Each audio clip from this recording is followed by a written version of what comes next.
Hello, everybody, and welcome back to another episode about the movies with William Fletcher. As per usual, I am your host, William Fletcher, and this week I am continuing on my. In the past, a few weeks ago, back in December actually, I said I would be in the future doing episodes on this podcast covering film awards shows, so like Golden Globes, Screen Actors Guild, BAFTA, and the Oscars when those happen as well. And I did say that those episodes would like come out like the day of or the day after the results happened. But if like the nominations or the awards themselves take place on Monday, I will record the episode. I'll record my thoughts and opinions about the winners on the Monday and release it the day of, because that's when this podcast goes out each week. So this episode will be me giving my thoughts and opinions on the Golden Globe winners, as it I guess what it's and sort of my opinions, I guess, on what it could mean moving forward with the awards season, in the sense that, and so like, yeah. So this is just so basically, I'm not gonna really touch on TV. I'll sort of talk about any major surprises. Like Succession winning Best Drama. I have not seen Succession, unfortunately. I know it's very good, but fair enough. I was surprised Ted Lasso didn't win Best Television Series, Musical or Comedy. That was very surprising, especially considering it's like the big front runner. Basically, this upcoming Emmys and next year's Emmys when season 3 premieres. Then we had Underground Railroad winning for Best Miniseries or Television Film. I have not seen any of them fully. I started watching Impeachment of American Crime Story. I like the first 2 episodes. I've not finished it yet, so I will have to finish that. Then performances, not really too bothered. Jeremy Strong for Succession, fair enough. Would have been nice to have Lee Jung-jae win for Squid Game, because he was fantastic in that and should be getting every award for that performance, but he didn't. And there was MJ Rodriguez for Pose, which, I mean, I'm not really too bothered about that category. Then there was Jason Sudeikis winning for Ted Lasso. Not a surprise, probably going to win the Emmy this year and next year. And there was Gene Smart for Hacks. Haven't seen Hacks, apparently it's rather decent. Michael Keaton won for Dope Sick. Haven't seen, heard that's very good. Kate Winslet won for Mayor of Easttown. I've heard that's very good. And yeah, then I was very happy to see this Oh Young-soo winning for Squid Game. I was super, super happy he won for that. I would have also been happy if Brett Goldstein had won for Ted Lasso, but I'm very happy that Squid Game is getting, like, awards recognition that it deserves. And like, yeah. And then there's Sarah Snook for Succession. Again, I haven't seen Succession, so I can't really comment on that. But Succession with 3, Globe wins, and Hacks with 2. So now I'm going to go through the film categories, because that's what I'm a lot more familiar with and what I'm very much more interested in, because I've seen a lot of these movies. I haven't seen all of them. I'll try and catch up on a lot of these films in preparation for the Oscars, so I'm, as prepared as possible, because now that I'm really getting into films, I like to be prepared for awards ceremonies and stuff. So I like the best, like, I want to watch all the Best Picture nominees, all the people who are eligible for Best Actor, Actress, etc. Yes, if you get that reference, you are the best, and I love you. So I'm going to sort of work my way up. So I'm going to start from like the bottom on the list of like on the Wikipedia page. So it starts with Best Non-English Film or Best Foreign Language Film. I think they changed it like just for today. Drive My Car won, and I feel like that's the front runner for the Oscars after Titan will not get nominated, and I don't think Parallel Mothers is eligible because it wasn't submitted. And I don't really know about the other films, but I think Drive My Car is probably going to win the Oscar. It seems usually, not every year, but a lot of the time, the winner for Best Foreign Language Film at the Golden Globes will translate to the Oscar. You've had Parasite, you've had Roma, those are the two most recent ones, and the ones I can think of off the top of my head. I think A Fantastic Woman probably would have won. I think it probably did win in 2017. 2018 Golden Globes for 2017 films. It's sorry, I'm talking very fast. My throat is a bit sore, and I don't know why I'm talking very fast, actually. Sorry. But then, yeah. So yeah, so best non-English film. I've not seen any of them, unfortunately. I watched Titan, which you can hear me talk about in my what I watched this month, December edition. I did not care for it. I will watch Drive My Car prior to the Oscars, and I'll try and watch a few other foreign language films so I can have a better, understanding and sort of be more like. So I'm not just saying, oh, I'm gonna say Drive My Car because everyone else is saying it. I would like to watch it, but it is a 3-hour film, and it's hard to commit to this. I mean, hell, films over 2 hours. I'm like, Jesus, this is a commitment. It's not even that I'm lazy or I get bored watching films, because I don't, unless they're boring films. Like, it's hard for me to try and get invested and be interested in watching a 2-hour film. I don't know why. Every time I see a film that's like an hour and a half, hour 40, I'm like, I'll go watch that. But something that's like longer, that's like an hour 50, I'm like, oh god, it's gonna take forever. But I will watch Drive My Car prior to the Oscars. It's just, it's a 3-hour film. Then Best Animated Feature, Encanto won. I was very glad about that. I think it's probably winning the Oscar, even though Luca is Pixar, so I will not count out Luca, because I never count out Pixar for the Oscar, because they have the most wins in Best Animated Feature.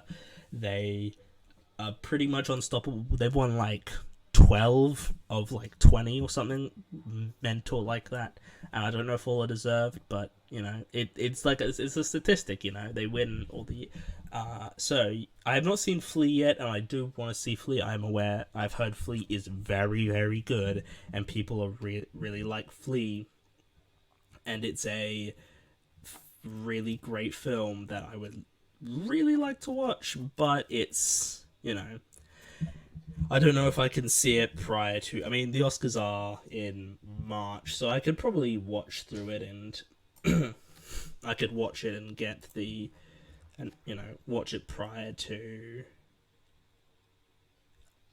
the Oscars, happening. I will try and watch it before then, so that I'm, up to date with it, and as well as for documentary feature, because I have a feeling it'll probably get into documentary. And, I mean, possibly best for international feature as well. But I was very happy Encanto won.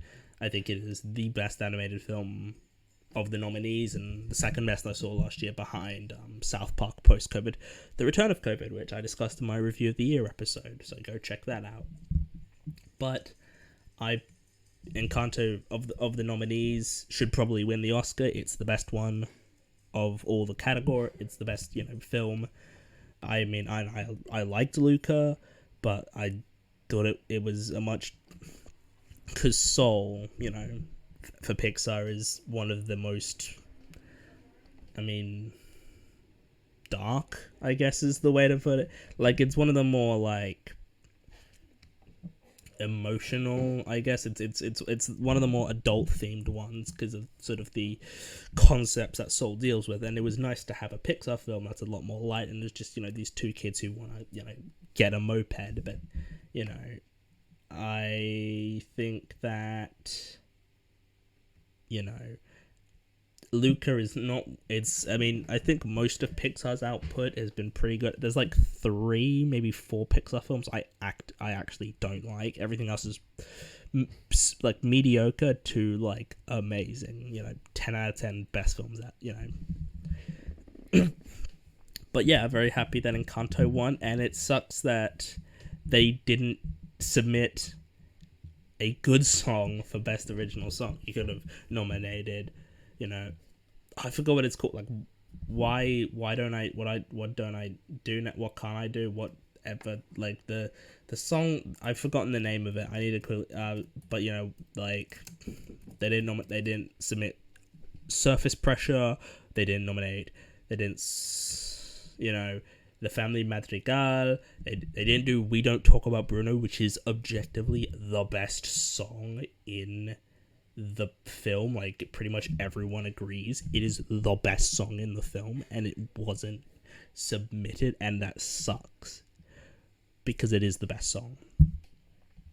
And speaking of songs, best original song went to No Time to Die from the Billie Eilish and Phineas O'Connell for No Time to Die. I am not really surprised it's gonna win the Oscar. I'm calling it right now, especially since they didn't submit a good Encanto song for Best Original Song.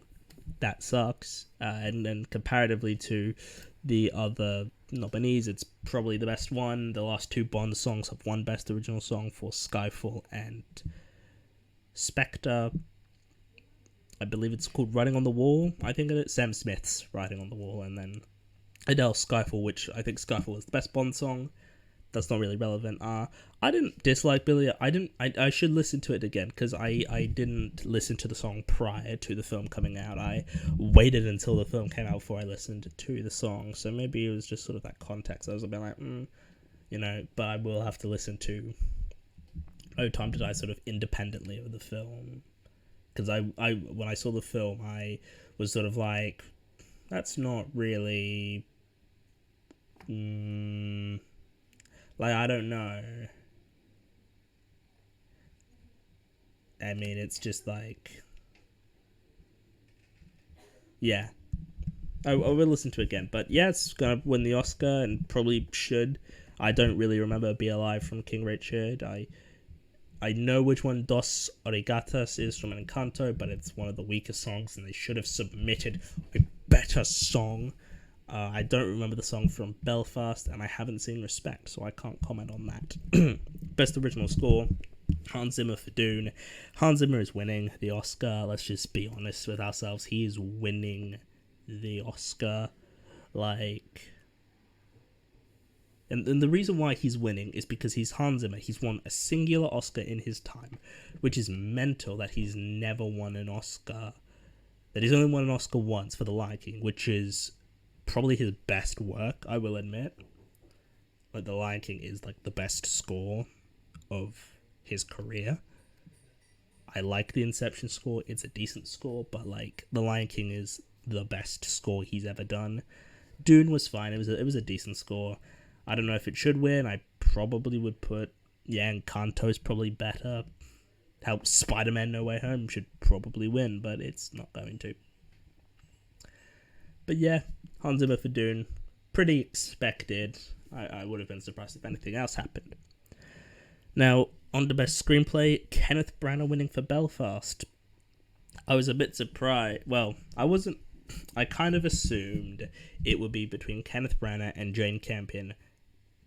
But I also thought Aaron Sorkin had a very good shot because the Golden Globes love Aaron Sorkin. They've given him 3 Golden Globes prior for The Social Network, Steve Jobs, and The Trial of the Chicago 7. And that's such a weird... Social Network, he won the Oscar for, very deserved. His best screenplay and one of the best screenplays ever.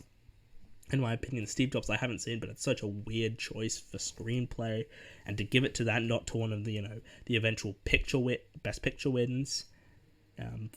And then Trial of Chicago 7, yeah, it's a good screenplay.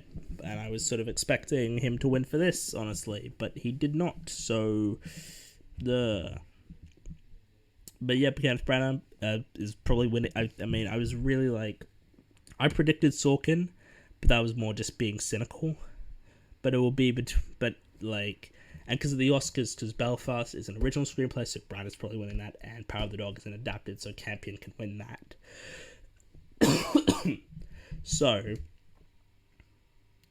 at this point, Kenneth Branagh and Jane Campion will be winning, but they put the screenplays together, so it kind of made sense that one of them was going to win, but at the Oscars, both will probably win. So in separate categories. And then Best Director, I just assumed Kenneth Branagh would win. I had him for picture. He was probably my second for screenplay, so I was like, he's going to win director. He did not. Jane Campion won Best Director for The Power of the Dog. And that's interesting, because that puts her in a very good light to possibly win the Oscar. And make her the, third woman to win Best Director in history, which is very surprising. A bit disappointing that there's only been 7 women who've been nominated for Best Director in nearly 100 years, but I think at this point, Jane, unless something happens beforehand, like I think Kenneth Branagh could probably win the BAFTA because he's from the UK, so they probably just give it to him. I'm not even sure. I don't actually know if he is English or not. I need to see, but I think he's got pretty. I mean, yeah, he's British. Yeah, okay. Yeah, so he's probably gonna win the BAFTA. I mean, he's not English, but he's British, and I feel like they might just go for that. And I feel like Belfast could win Best Picture there, but I guess we'll find out when the nominations come out. I don't even know when they're coming out, but I'll have a thing out for that. But Jane Campion is the frontrunner now for Best Director, and I think that she has a very good shot of winning at the Oscars. Can it happen? I mean, probably. I mean, it's Power of the Dog and Belfast in like the front runners for picture, so I guess we'll find out. As more awards ceremonies go forward, like Critics' Choice and PGAs and DGAs as well for director. But yeah, so Jane Campion winning for Best Director. Now moving on to the supporting performances. Ariana DeBose for West Side Story and Cody Smith-McPhee for The Power of the Dog. These are pretty much the front runners now, and they're probably going to win at the Oscars. Unless something happens at like the SAGs and the BAFTAs and all that. Ariana DeBose is winning for West Side Story and Cody Smith-McPhee is winning for The Power of the Dog. There is possibilities, of course, other people taking their spot. Maybe Kirsten Dunst or Aunjanue Ellis for supporting actress, or maybe Troy Kotzer for Coda. And I mean, to be fair, maybe Jamie Dornan or Kieran Hines in Belfast could possibly take things over as well, depending on how the other upcoming awards ceremonies go. But at this point, I've got Ariana DeBose for West Side Story and Cody Smith-McPhee for Power of the Dog in their supporting roles. I've got Best Performance in a Motion Picture, Musical, or Comedy. Rachel Zegler winning for West Side Story, which is fair enough. That's who I predicted, because West Side Story is the biggest film of the nominees, and I was like, it's probably going to be the one that's going to win for Best Motion Picture, Musical, or Comedy, so it makes sense to give the award to Rachel Zegler, who was in West Side Story, even though she might not even get nominated for the Oscar, but it would be, she could get in for the Oscars. I don't think any of the other actresses nominated for Best Performance in Motion Picture, Musical, or Comedy are going to get nominated. I don't think Marianne Cotillard or Alana Haim or Jennifer Lawrence or Emma Stone are going to get nominated, but, I mean, who knows? Stuff could happen. Something crazy could happen where Emma Stone in Cruella gets nominated for Best Actress, but I don't see it happening. And then we had Andrew Garfield winning for Tick, Tick, Boom. Fair enough, he is the front runner for Best Actor. Of these nominees, he is the closest to winning for Best Actor. He was my personal favorite performance of the year, leading, supporting, it doesn't matter, male, female, doesn't matter. He was my favorite performance of the year in Tick, Tick, Boom. And I mean, I love Andrew Garfield. He's one of my favorite actors working right now, and I was very happy that he won. And to be fair, if he wins like the Screen Actors Guild or Critics' Choice or something like that, there's a very good chance he could sweep in and get the Oscar. And I think that could be really good, and I would love if Andrew Garfield won. But he's going to have steep competition because Will Smith won for King Richard, as a lot of people said he would. I said he would. A lot of people have basically admitted and sort of assumed that, like, yeah, Will Smith is the front runner for Best Actor. And at this point, I would be surprised.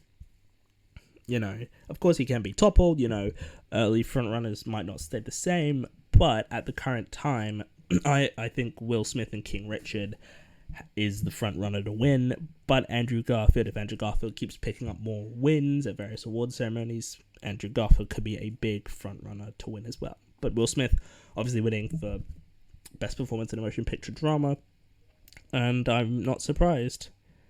And then we had Best Actress. This was probably the biggest shocker of the night in terms of the film awards. Nicole Kidman in Being the Ricardos, except it's not, is it? She's won 5 Golden Globes prior to this.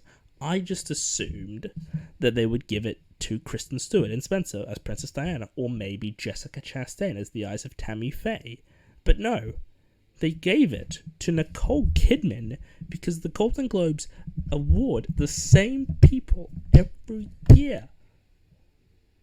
I was just hitting the mic there, and it's like, she was not even that good. Like, she was like fine. I personally didn't care for her performance. I thought the film is like a decent performance, but I didn't think it was amazing. But Jessica Chastain should have won. I haven't seen the other three performances. I haven't seen House of Gucci, Lost Daughter, or Spencer yet, so I can't. But like, of the two, Chastain was the better performance, and she should have won. But she's not. She's not winning the Oscar now. And too far, I don't think this means Nicole Kidman is winning for the Oscar. Unless some, I guess we'll have to see it. Yeah, Critics' Choice and Screen Actors Guild and all these various awards shows. Because maybe Nicole Kidman could be the new frontrunner for Best Actress. But, like, I don't want it to be her. Because, like, she was, like, I personally thought Javier Bardem was the better performance in that film, honestly. I genuinely thought Javier Bardem should get, a ton of awards recognition for this, but he's not going to, because his name isn't Nicole Kidman, and he's not, the one people are pointing towards, and it sucks, because, like, he was good in it. He should be getting more awards love. Jessica Chastain should be winning these awards, but she's not going to, and it sucks because she is such a good actress and she should be getting all this awards love. I'm just getting really annoyed because this happens every year, because a lot of award ceremonies are stupid and they pick the wrong people to win, and it sucks. But it's fine. It's the Golden Globes. They really don't matter a lot of the time. We have Best Motion Picture. West Side Story won for musical or comedy. That was pretty much guaranteed to happen. West Side Story is probably the biggest frontrunner to win Best Picture at the Oscars. It will be between Power of the Dog and Belfast, but it's the closest of the other nominees, because Cyrano is not getting in, Don't Look Up isn't getting in, Licorice Pizza is probably going to get nominated for Picture, is not winning, and same with Tick Tick Boom. So West Side Story 1, I have not seen it. I've heard it's rather good, and I am planning to go see it. I just haven't got around to seeing it yet. And then Power of the Dog winning for Best Drama. I personally preferred it. And of the 5 nominees, for Best Motion Picture, Coda is the best one and should be winning. I'm just being honest. Coda should have won. It's the best one of those nominees. Like, King Richard, I liked. I talked about it. I've talked about all these films. Belfast is the weakest of the nominees. Dune is overrated. I think it's like fine, but it's overrated. King Richard was in my top 10 of the year, and it's very good. Power of the Dog was also pretty decent, but Coda was, like, of these nominees, the best film and should be winning for Best Picture, but it's not going to, because it's not. And it sucks too, because it's not even, they also didn't give Marlee Matlin a nomination for supporting actress. Emilia Jones is not getting in awards contention, which sucks because she's one of the best performances of the entire year. If I'm being completely honest, Emilia Jones was fantastic in it and should have been nominated, but they decided not to nominate her because stupid. She didn't, like, and it sucks because she didn't even get in that Critics' Choice, and I thought she could get in that Critics' Choice, but no, they are just not nominating Emilia Jones, and that really, really sucks. Anyway, that was the Golden Globes. Sorry. That was the Golden Globes. Golden Globe winners, rather, for 2022. It was mostly pretty predictable. Most of it was a bit up in the air, but overall it was a pretty predictable night of awards. So, thank you all for listening to this week's episode, and yeah, I will keep doing this for other major awards ceremonies. I probably won't do Emmys, because I don't watch enough TV to be really invested in that and to keep up with it all. But I will do this for Critics' Choice when those awards happen. I'll do it for Screen Actors, go to those nominations and the awards happen, for BAFTAs, and finally for Oscars. But for Oscars, I'm going to do like a full proper episode discussing all the Best Picture nominees. And yeah, so thank you all for listening to this week's episode, and I will see all of you guys in the next one. Goodbye.